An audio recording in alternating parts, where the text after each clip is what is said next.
Hello guys, it's me Aichel and welcome back again to my video. And today is another day and another trabahoon. Nanghipot sa dagmigdaanan diri guys, ug mintin jud tawon ko tabangan ani ni Hanidu. Kay si Hani man ang pinakabuutan ako nga pag-umangkon o pinakakugihan ug siya daw ang magsunod sa akong pagkakugihan, charot.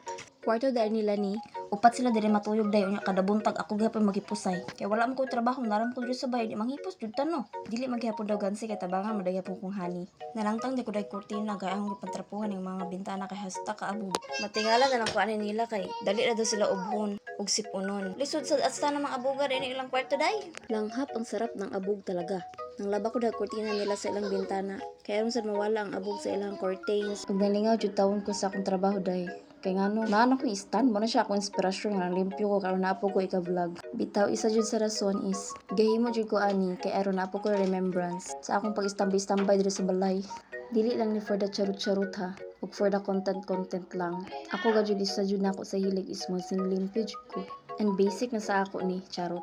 Basi natingala mo ba nga gamas ko naglaba. Hasta kabog pintal day, nagpintal lang magsilingan mo na magmas jud tano kay utas taanig sumimhot. Ug abog sab gajud mao na kinahanglan sa nato magmas. Ug after din ako nang laban ni balik na po ko sa kwarto. Nalang ko ihatag nga tips kung manlimpyo galing mo para dili kayo hassle.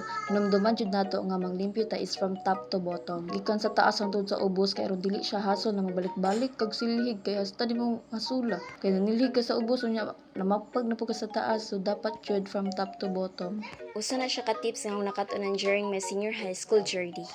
I'm NC2 holder. Ug dito kami nag-immersion sa Gateway Hotel Surigao City. That was a great experience for me. Lipay kayo ko ato kay hilig ko kumalimpyo. Ug nag-imagine na ako nakagana dai mag-work sa cruise ship.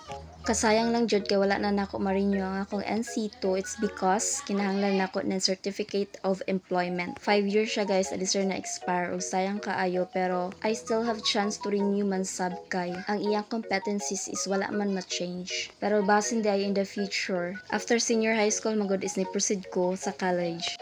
I took Bachelor of Elementary Education and actually I'm a licensed professional teacher nga kugihan na lang limpyo sa balay. I actually applied in a private school. Wala lang na ako makontinue ang akong application. It's because of other personal priorities. Pero padayang gihapon ta sa atong mga gipangandoy. Kay sumala pa sa Isaiah 60 verse 22, when the time is right, I, the Lord, will make it happen. Dream, believe, and achieve. We have different timelines man sab. Kaya ang opinion sab sa uban, maingon raman, bata pa man. Unsa day nga perfect age ang dapat na day manarbaho? Pag mag 30 anyos na ba? Dapat day 10 years ang college. One of the reason nga ma-pressure gyud ta no, kay bisag fresh graduate ka hanapan no kag experience. Imbis kay manarbaho gani no kay aron maka-experience. Pero daog jud gihapon kung naa kay backroism. That's the reality. Di lang ta ma-disappoint kay maabot ra jud ang para sa ato. Stop comparing or competing others. Let's just focus sa atong goal and say thank you if you are blessed now. I'm actually very happy sa akong family na very supportive kanako ug sa ako sab mga sisters. Ug mag-move on na ta sa tong story in life aron ta sa flowers ni Ate Inday kinsay naghatag ani tan-awarang ka cute. Mapapasabi ka na lang talaga na, oh my God, it's so cute. And finally, magputa ta ng flowers. Ayan na siya, guys, ka-fresh, guys, sa flowers, day. Ug mao na to guys, ako na ning tangtangon ni akong apron ug akong mask kay bagan grabe na ako nasingot. Mao na to siya, mao na ning finale. Charot. Actually ako na siyang ilaba kay grabe na jud siya kagkubot ug kinahanglan to na siyang silhigan, then after ana is ako na siyang gitrapuhan og nuog. Ug mao na to guys, thank you so much for watching.